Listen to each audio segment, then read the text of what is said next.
Welcome to a Tuesday edition of Locked On Warriors, the only podcast bringing you the latest on the Golden State Warriors every day, Monday through Friday. I'm Wes Goldberg. Thanks for tuning in on YouTube or your favorite podcast app. On today's show, I'm going in on Andrew Wiggins and his decision to not get vaccinated and what this means for the Warriors if Andrew Wiggins can't play in home games this season. That's all coming up next. Locked On Warriors, your daily Golden State Warriors podcast. Part of the Locked On Podcast Network, your team every day. All right, thanks for making Locked On Warriors your first listen every day. Remember that this show is available and free on all platforms, including YouTube. Just search Locked On Warriors. Where to begin with all this Andrew Wiggins stuff? I'll get to what the Warriors can do with their rotation and if they could consider trading Andrew Wiggins if this situation is not resolved quickly. But we should start with his odd media day appearance. Now, when he was up on the stage at Chase Center, he started the press conference with his usual sort of low-key demeanor, answering questions, basically just pleading the fifth, because all the reporters, I would say 95% of the questions were about his vaccination status, his decision not to get the vaccine, why he does not believe in getting the vaccine, if he plans to get the vaccine. And to all of those questions, Andrew Wiggins answered in some way, shape, or form, that's personal, and I'm going to keep that private. Now, let's just start with that general statement, okay? He said that almost a dozen times. Normally, yes, I would say that for a private citizen, that is private. Now, I want as many people to get vaccinated as possible, right? Most people do want that. Most people are rooting to get as many people as possible to get the vaccine so we just get out of this hellhole of a pandemic as quickly as possible. But with that said, that kind of stuff can be kept private. Now, there are certain situations where that is not allowed to be private, such as if you walk into a restaurant in San Francisco, you need to be able to show your vaccination card. There are certain people that need to do business who have as much interest, if not more interest, in you being vaccinated to enter their business than you keeping that information private to yourself. In San Francisco and in New York, by the way, New York City, that also applies right now to indoor sporting events, among many other things. And specifically at Chase Center, come October 13th, if you're not vaccinated, you can't be there, okay? So what does that mean now? Okay, well, if you're Andrew Wiggins, you're making $30 million a year, it means you can't play for the team that's paying you. It means that you now, as a public figure, cannot do what you're paid to do. Now, again, I think that privacy has been invaded a lot these days, and that usually we're more than happy to give away our privacy on the internet, etc. I do think that there is something to be said about keeping certain things private, especially medical information that you might be a little sensitive about. I get that. But when you get paid $30 million to play basketball on television, you're essentially a celebrity. And as a celebrity with that territory, you do lose a little bit of privacy. That comes with the territory. Now, I don't mean to sound cynical or callous or insensitive, but that's just the way it is. That's not my opinion. That's just the way it is. There are entire industries based on that being the case, TMZ, etc. One of those industries also, by the way, is the NBA. And I have a problem when Andrew Wiggins says, hey, it's personal. It's none of your business. That's my private matter. I'm going to keep that personal. It's not, man. It's just not. Because there are season ticket holders that want to see you play. There are, you play on television.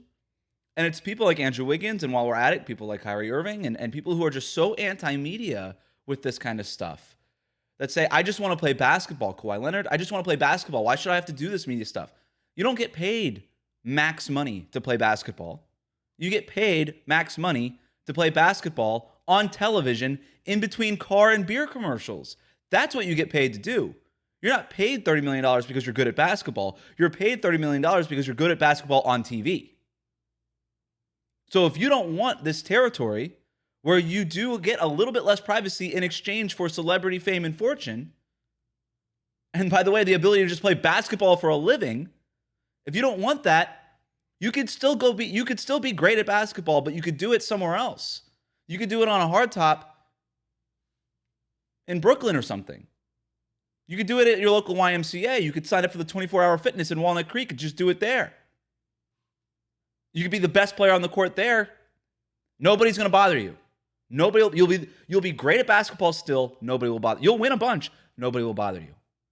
But if you want to do it on TV and you want to get paid that kind of money and you want to be in the NBA, this comes with the territory. This is how your fans get to know you. This is how the NBA gets to sell ads. This is how your team gets to sell tickets. All of that stuff, by the way, that pays your salary.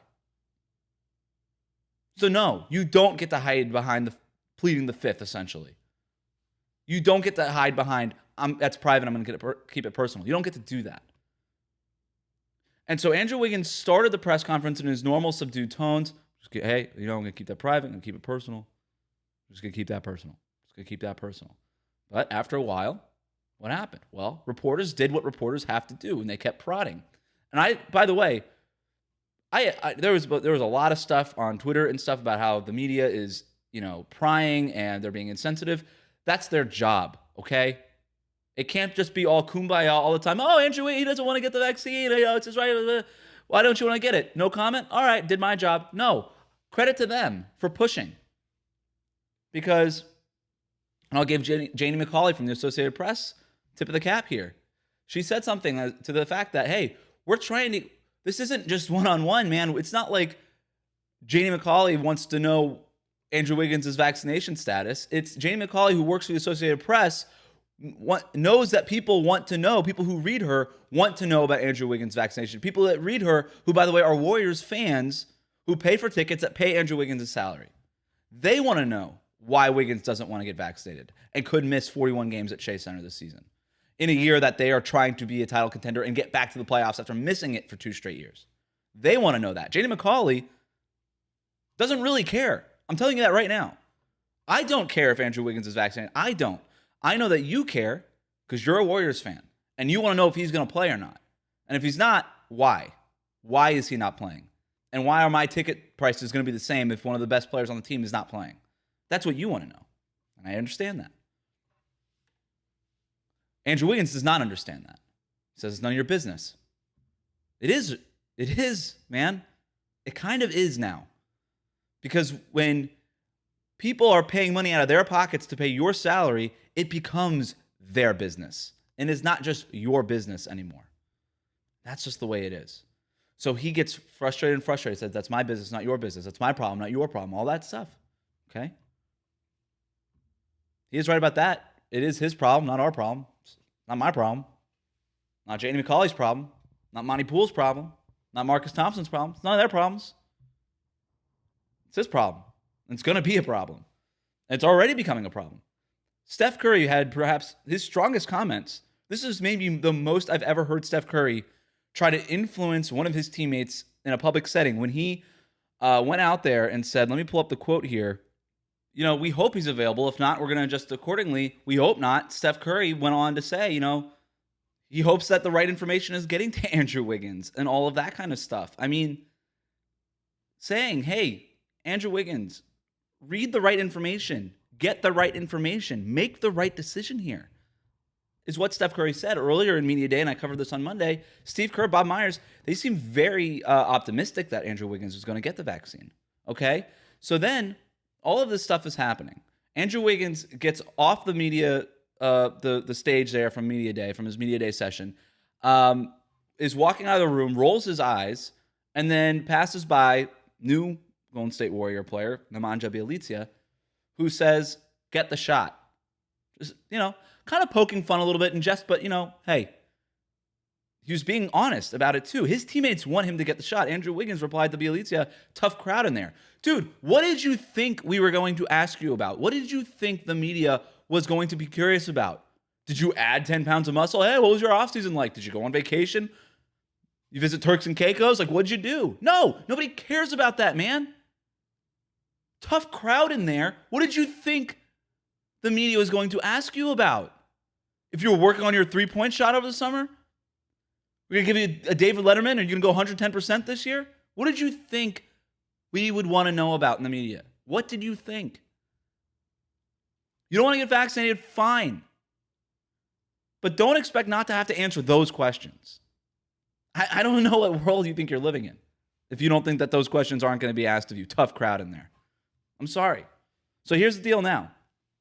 Andrew Wiggins, he's got until October 13th to get a shot. If he gets it by October 7th, if he gets the J&J, he could probably play at Chase Center for home games. We'll see. He needs to, or not October, by Wednesday, needs to get the Johnson & Johnson shot. That's probably the one that they're going to get. All of the Warriors have gotten the Johnson & Johnson when it was first made available last year. The Johnson & Johnson will be the one that he's probably going to get, also because it's one shot versus two, and you don't need 2 weeks time in between. So if they were going to make him available, Johnson & Johnson makes the most sense. That's the one that he would get. We'll see. He applied for a religious exemption. That was denied by the NBA. He could lose money if he doesn't play in half the games. That's the way it works. So it is his problem. Everybody's watching right now. Coming up next, what the Warriors can do at small forward if Andrew Wiggins is not available to play at small forward at home games, and the larger impact on the Warriors coming up next here on Locked On Warriors. But first, let's talk about our friends at Rock Auto. This episode is brought to you by Rock Auto. With the ever-increasing number of vehicle makes and models, it's impossible for your local chain auto parts store to stock all the parts that you need. Why endure often pointless or seemingly intimidating questioning and wait while the person behind the counter orders the parts on their computer, choosing the only brand that their warehouse happens to carry? You have a computer with access to rockauto.com at home and in your pocket. Save time and money when using Rock Auto. Why choose to spend 30%, 50%, even 100% more for the same auto parts from a chain store or car dealership? Rock Auto is a family business serving do-it-yourselfers for over 20 years, and Rock Auto prices are reliably low for every customer. They have everything you can need: brake parts, tail lamps, motor oil, even new carpet. Go explore their easy-to-use website today to find the solution for your auto parts needs. Go to rockauto.com right now and see all the parts available for your car or truck, and then write Locked On in their How Did You Hear About Us box so they know we sent you. Amazing selection, reliably low prices, all the parts your car will ever need. That's rockauto.com. Thanks again for making Locked On Warriors your first listen every day. We'll get to what the Warriors can do at small forward if Wiggins can't play. And when we're done, make sure to make your second listen today, Locked On NBA, where David Ramil and I break down the latest on Ben Simmons and more, and some other vaccination concerns across the NBA. And by the way, I'm cooling down a little bit after that break. I realize I get a little heated when I talk about this stuff, and it's just the lack of self-awareness is what bothers me. It's not so much that I'm defending media guy. There's a lot of problems with the media today. It's one of the reasons why I quit the newspaper, right? There's reasons that I get annoyed with the media all the time. This is not me being pro-media, anti-player. This is just me being confused and frustrated by the lack of self-awareness. That's all it is. And I would do that for Andrew Wiggins. I would do that for anybody. People who are just so not self-aware and not showing any motivation to be less, not self-aware, just to be more aware it bothers me. But we'll talk a little bit later on about if the Warriors should just consider trading Andrew Wiggins altogether. But before we get to that step, if Andrew Wiggins cannot play in home games this season, which is on the table, okay? Again, the Warriors, before Andrew Wiggins went to the podium, Bob Myers, Steve Kerr, very optimistic, not even thinking about the alternative, the backup plan if Andrew Wiggins can't go because he's not vaccinated. Not even just saying flatly, that's not something we're considering right now. Well, they may have to, and they may begin considering that after what Andrew Wiggins said at the podium. Because I think everybody was a little surprised by how firm his stance appeared to be. Okay, he said, quote, "Back is definitely against the wall, but I'm just going to keep fighting for what I believe. What's right to one person isn't right to the other, and vice versa." End quote. That does not sound like somebody who's just going to be like, did everything I could. I'll just go get the vaccine now. He's had months to go get this vaccine and get the right information to go get that vaccine. Now, tens of $millions of dollars could persuade him to say, you know what? I'll go get the poke. Why not? Maybe ultimately that's what happens. I don't know what his next resort is. He said he has been in contact with the NBA Players Association. I don't know what they could possibly do in this situation. They have been reluctant, the NBA PA, by the way, to enforce a vaccination requirement across players in the NBA. And right now, the NBA is dealing with 90% of people who are of players who are vaccinated. That's a really good percentage, but that also means that there's 10% who are not, and people like Andrew Wiggins and Bradley Beal and Kyrie Irving and Jonathan Isaac, who are out there very publicly, a vocal minority, but a very loud vocal minority nonetheless. In Kyrie Irving's case, one of the executives of the Players Association. That's tough. Credit to the NBA and the players for 90% vaccination, but 10% in a sport where there's 15 guys, 17 guys if you include two-way contracts on a roster, that's still a pretty meaningful percentage. You know what I mean? Like 10% in the NFL isn't as big because you have 53 guys, 54 guys on a roster. It's a little different. I don't know what the NFL's vaccination rate is. Anyway, what can the Warriors do if Andrew Wiggins can't play? What do they do at small forward? The other wrinkle in this, by the way, is that Klay Thompson's not going to be available until probably January. Okay, and like I said on Monday's show, I'm circling January 18th, the beginning of a 7-game homestand for what I think Klay Thompson's realistic return date could be. So that's nearly half the season. That's a good chunk of the season right there that you're playing without a shooting guard. And now if you don't have Andrew Wiggins, who, by the way, while Klay Thompson isn't there, and even maybe when Klay Thompson comes back, depending on what Klay looks like, is your best perimeter defender, and it's not close, is a floor spacer, shooting 38% from three last year, a ball handler, a secondary ball handler, but still, on a team that lacks ball handling outside of Steph and Draymond. If you don't have Wiggins, I know everybody liked to clown on Wiggins early in his career, but he was good for the Warriors last year. And he is one of their most important players coming up this season. A season, by the way, where they have title aspirations. And I can't believe I'm saying this about Andrew Wiggins, but if the Warriors don't have Andrew Wiggins, say goodbye to their title hopes. You don't have him for 41 games out of the year? I don't even know if you're making the playoffs. Klay Thompson's only going to be around for half the year. And if Wiggins is only playing road games, it's not a guarantee you're making the playoffs in the Western Conference just because Steph's around. Is that team, with Andrew Wiggins and Klay Thompson, that team is not better than it was last year. You could talk about Jonathan Kuminga, Moses Moody, Nemanja Bjelica, Otto Porter. You can talk about those guys all you want. But if Wiggins and Klay Thompson are not there for half the season, they're not better than they were last year. They're not. They didn't make the playoffs last year.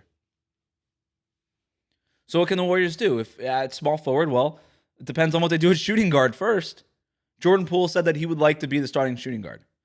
Maybe that's what Steve Kerr ends up doing. He does tend to say, hey, you know what, the best player, just start him. I think that the Warriors should leave Jordan Poole on the bench because they're going to need ball handling when Steph Curry is off the floor. And they're going to need scoring when Steph Curry is off the floor. And I think there's something to be said about Jordan Poole just owning that sixth man, that super sixth man stat. He can play starters minutes as a sixth man, and he will.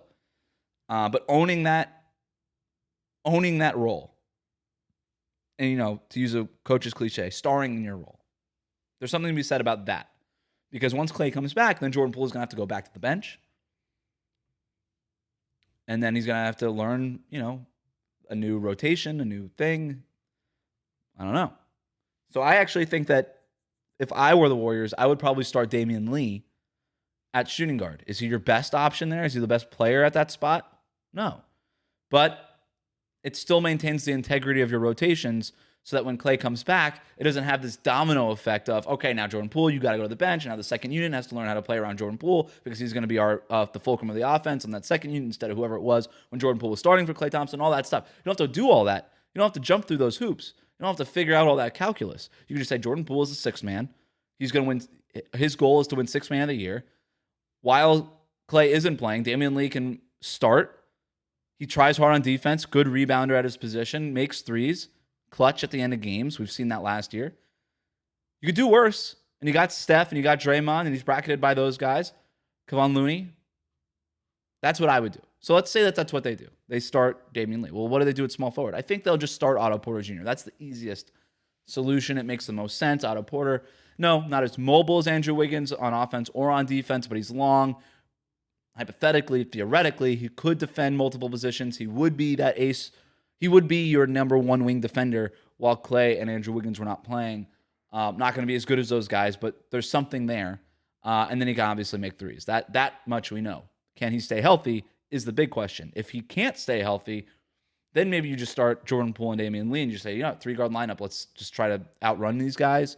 You could start Moses Moody We'll see what he looks like in training camp in the preseason, but based on the comments from Steve Kerr yesterday during his media day session, it doesn't sound like Moody or Jonathan Kuminga are getting any guaranteed playing time on game nights. He basically said development will be every day, but it's going to come in film sessions, practices, and scrimmages, and maybe games. So they're not even guaranteed to have a role on game days, all right? So talking about starting them seems a little bit premature at this point. And then, of course, we'll see what happens with the 15th spot. If they fill it, if it's Michael Mulder, Gary Payton, Avery Bradley, like any of those guys could potentially play and fill a role. But one thing's for sure, if they're down Klay Thompson, they will be for at least nearly half the season. And if Andrew Wiggins is not playing in home games, then they're going to be severely shorthanded. And I don't know how you bounce back from them. Maybe you start Andre Iguodala, but at his age, can you trust him? Can you put Juan Toscano-Anderson out there? Maybe, but you kind of need him off the bench. I don't know.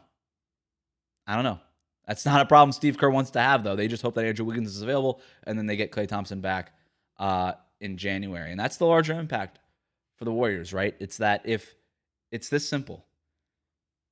Klay's not coming back until probably January, and if Wiggins misses your home games, and by the way, it doesn't have to be all 41. Maybe he misses 20, and the money and his bank account doesn't look as nice as it once did. And he says, you know what? I'll go ahead and get the vaccine. I'll come back. Even if it misses 20 home games, that's tough. Not to even mention the effect that it's going to have in that locker room. We'll get to that and whether the Warriors should just consider trading Wiggins altogether and avoiding this problem next here on Locked On Warriors. But first, let's talk about Sleeper.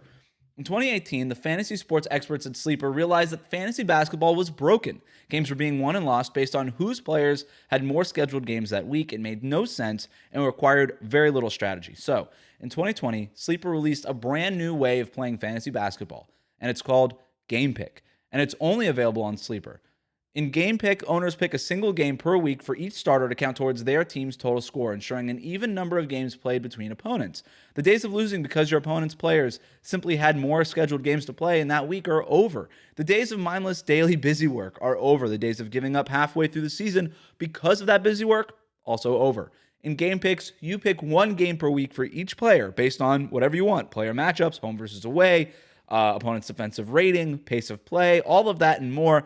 All of that adds up to more strategy and less busy work, and who doesn't want that? Whether you prefer redraft, keeper, or dynasty, Game Picks has you covered. Sleeper cracked the fantasy basketball code. If you play fantasy football, if you prefer building out a weekly strategy versus daily busy work, you're going to love Game Picks. Download the Sleeper app and start a league with your friends today. You're not going to be disappointed. Let's also talk about BetOnline. We're back and better than ever. All eyes are on the gridiron as teams are back to start another football season. As always, BetOnline is your number one spot for all of the pro and college football action this season with a new updated site and interface, and it looks great. Even more odds, props, and contests. BetOnline.ag continues to be the number one source for everything football. Head to the website or use your mobile device to sign up today to receive your 100% welcome bonus when you use the promo code Locked On. That's double your initial deposit just for signing up. Also, don't forget to use that promo code NFL100. That will get you that same 100% welcome bonus from football, basketball, boxing, right now to your favorite Vegas casino games. Don't wait to take advantage on all of the amazing offers available for the 2021 season. Bet online, the fastest and easiest way to bet on all of your favorite sports. Bet online, it's your online sportsbook experts.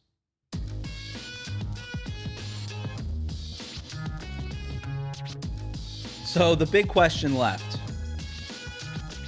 if Andrew Wiggins does not get the vaccine, and if he can't play in the team's home games at Chase Center and is limited to only road games, and you're paying him $30 million a year, if you're the Warriors, do you just look to trade Andrew Wiggins? Okay, well, easier said than done, right? I think that the Warriors would, if they got this frustrated and you've got guys, leaders on this team like Steph, maybe Draymond, who was not made available for media day for personal reasons. Everything seems to be okay in terms of his availability. That if you have those players and leadership like Steve Kerr and Bob Myers just being frustrated with Andrew Wiggins, and Andrew Wiggins putting himself over the team, which he has done. There's no doubt about it. You can agree or disagree with Andrew Wiggins' stance. What you can't disagree with is that he is putting himself over the team right now. Again, agree with whether or not you can agree or disagree with whether or not that's right or wrong. But he is doing that. And if you're the Warriors, you have to think about your team first and foremost, and not Andrew Wiggins' assertion of privacy, belief in what is right and wrong, and whatever that entails. That's not your job. Your job is to go win a champ. Your job is to get back to the playoffs, first and foremost. And if you do that, to try to win a championship. That's your job, if you're the Warriors. So if you're Bob Myers, you're looking at all this, you say, hey, we fully expect Andrew Wiggins to be available game one. And Andrew Wiggins, a couple hours later, comes out and says, I'm not budging. And all that stuff is personal. And is saying things, by the way, slight little things like, whatever I do behind closed doors, that'll all come to light eventually anyway, because we had gotten the reports that Andrew Wiggins was not vaccinated. You could tell he was not happy about that information being made public by Warriors sources. So there's a little friction there. There's a little tension there. And you've got Steph Curry on the podium calling out his teammate to go get the vaccine. There is tension there. There is tension there. And if Andrew Wiggins is not in that locker room for home games, and he is in that locker room when they play in every city other than New York City, there will be tension there. You think Steph wants to wait around for Andrew Wiggins to waffle with this vaccine thing? No, Steph wants to go back to the playoffs. He's missed it for 2 years in a row. Draymond, same thing. Klay Thompson, he's coming back and he's going to say, okay, I'm back after 2 years of rehab and Andrew Wiggins won't get the stupid vaccine to just let him play at home games? You think Klay Thompson's going to have patience for that? These guys are not going to have patience for that. So if that's the case, Bob Myers has to look at trading Andrew Wiggins. Again, easier said than done. Who is going to pay? Look, even if another team, if obviously the New York City teams can't trade for Andrew Wiggins, and why would they at this point? But even if you're a team in a more conservative area, if you're one of the Texas teams or Oklahoma City or something like that, it's still Andrew Wiggins, still making $31 million a year, man. Andrew Wiggins wasn't super tradable before the vaccine stuff. His trade value now is even lower. Because, yeah, those teams might not have, those organizations may not have the same rules that Golden State does, that the New York Knicks have. The Brooklyn Nets, they might not have those same rules. But they could be weirded out by one of these players walking in, making $31 million with more years on his deal and being like, hey, I'm not going to get this vaccine. I'm not going to get this COVID-19 vaccine. They could just be made uncomfortable by that, okay? Even if they're not facing the same rules from their cities, their states. And that uncomfortableness, combined with the fact that Andrew Wiggins is overpaid at $31 million a year, what's that trade value? It's less than what Ben Simmons is right now. There is not going to be a team that trades for Andrew Wiggins. Even if Wiggins were vaccinated, I don't know that there would be another team trading for Andrew Wiggins. Okay? So this idea of can the Warriors, they might look to do it. But this is a team that wants to make the playoffs, that wants to win a championship. And the only way you trade for, you move Andrew Wiggins at this point, you think you're getting dollar for dollar for Andrew Wiggins? No way. You're going to be worse than as if Andrew Wiggins were available. So the Warriors' only option at this point is to convince Andrew Wiggins somehow with information, with peer pressure, whatever it is, their only option right now is to get Andrew Wiggins to get that vaccine. That is their only option. Because, believe it or not, if Wiggins can't play, I think this is kind of another lost season for Golden State. I mean that. He's that important to this team. That's what happens. When you move heaven and earth to get D'Angelo Russell and to avoid Kevin Durant walking away for nothing, and then you move D'Angelo Russell for Andrew Wiggins, your team is built around Steph and Klay and Draymond and, by the way, Andrew Wiggins. He's a core part of this group. And as we've seen in these past 2 years, when you don't have a core member of this group in a competitive Western Conference, even making the playoffs isn't guaranteed for these once mighty Warriors. They need Andrew Wiggins. And the only way to get him back, and the only way to get where they want to go, is for Wiggins to get the vaccine. So right now, more than Klay Thompson's injury and rehab, more than James Wiseman's injury and rehab, more than the rookies, and what you might expect from Jonathan, more than any of that, the number one story facing the Warriors right now, today, is whether or not Andrew Wiggins is going to get that vaccine. That'll do it for us today. Remember to subscribe to new episodes of Locked On Warriors on YouTube or wherever you listen to podcasts. Please comment and leave a 5-star rating in the comments section. And then, of course, you could follow me on Twitter at WC Goldberg. Thanks for listening. Keep it tuned in to here on Locked On Warriors, and we'll catch you next time.